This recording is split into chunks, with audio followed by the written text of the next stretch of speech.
Bismillahirrahmanirrahim. Assalamualaikum warahmatullahi wabarakatuh. Waalaikumsalam warahmatullahi wabarakatuh. Halo anak-anak. Halo Ibu. Apa kabar hari ini? Alhamdulillah luar biasa. Allahu Akbar. Alhamdulillah, semoga anak-anak itu sehat selalu ya. Amin. Hari ini Ibu akan bercerita. Siapa yang mau dengar cerita? Semangat banget ya. Sebelum bercerita, baiknya kita berdoa terlebih dahulu.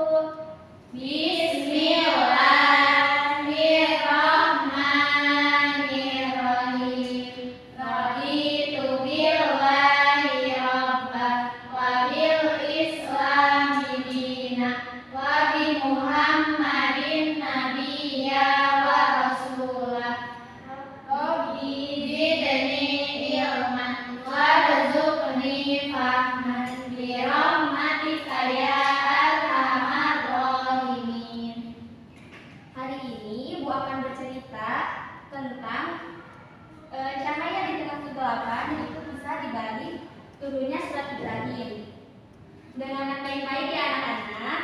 Iya, Ibu.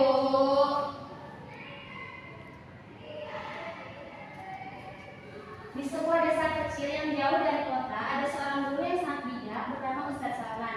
Ia memiliki murid-murid yang rajin dan selalu bertanya tentang kisah-kisah dari Al-Quran. Suatu hari, saat pelajaran dimulai, seorang murid bernama Amar mengangkat tangan dan bertanya.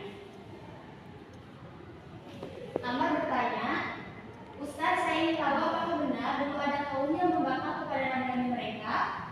Kata Ustaz Salman tersenyum dan berkata, iya benar sekali Amar, bahkan Allah menceritakan kisah mereka dalam Al-Quran, salah satunya di dalam surah Ibrahim. Mari saya ceritakan kisahnya, kata Ustaz Salman. Kota yang tenggelam dalam kesesatan. Di tengah kota Mekah, sebelum Islam datang sebagai penerang, manusia hidup dalam kegelapan. Mereka menyembah berhala, mempercayai takhayul dan menolak kebenaran. Nabi Muhammad SAW diutus untuk membawa cahaya tauhid, namun kaumnya menolak dengan keras. Di salah satu sudut Ka'bah, seorang pemuda bernama Ammar mendengar orang-orang Quraisy mencemooh Rasulullah SAW. Mereka berkata, apa yang dibawa Muhammad ini hanya dongeng. Jika Allah benar-benar Maha Kuasa, mengapa kita masih hidup dalam kesulitan? Nah, sebelum kita lanjut ke ceritanya, kita nyanyi terlebih dahulu ya untuk mengenal lebih jauh tentang Nabi Ibrahim. Iya, Ibu. Tanya dulu ya.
Kita lanjutkan ke cerita selanjutnya, yaitu pertemuan dengan sang guru. Amr memutuskan datangi rumah seorang sahabat Rasulullah SAW yang dikenal bijaksana, yaitu Abdullah bin Mas'ud. Amr bertanya, wahai Abdullah, aku mendengar kaum Quraisy mencemooh Nabi. Mereka berkata bahwa jika ajarannya benar, seharusnya kita tidak hidup dalam kesulitan. Mengapa Allah tidak langsung memberikan adab kepada orang-orang yang menentang? Kata Ibnu Mas'ud, wahai Amr, sesungguhnya pertanyaan ini bukan hanya keluar dari lisan kaum Quraisy, tetapi juga dari ulama sebelumnya. Mereka meminta azab disegerakan, padahal Allah memberi mereka waktu untuk bertaubat.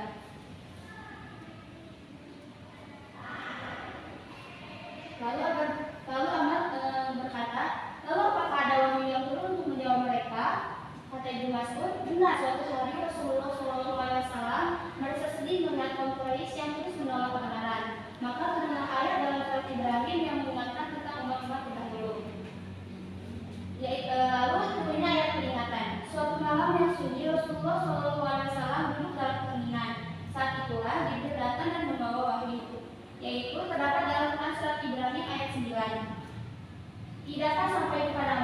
tentang orang-orang sebelum kamu, yaitu kaum Nuh, Ad, dan Samud, serta orang-orang setelah mereka.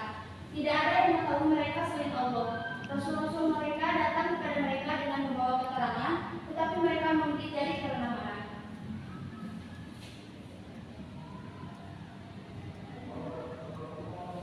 Nah, di sini ada pesan moralnya dari cerita yang Ibu barusan ceritakan, yaitu kisah ini mengajarkan bahwa kita harus selalu beriman kepada Allah, tidak menolak kebenaran, dan tidak takut berdakwah meskipun banyak tantangan. Seperti para nabi yang tetap teguh meski ditentang oleh kaumnya, kita juga harus selalu bersabar dan berusaha melakukan yang terbaik dalam hidup. Jadi anak-anak, kita harus selalu bersabar ya.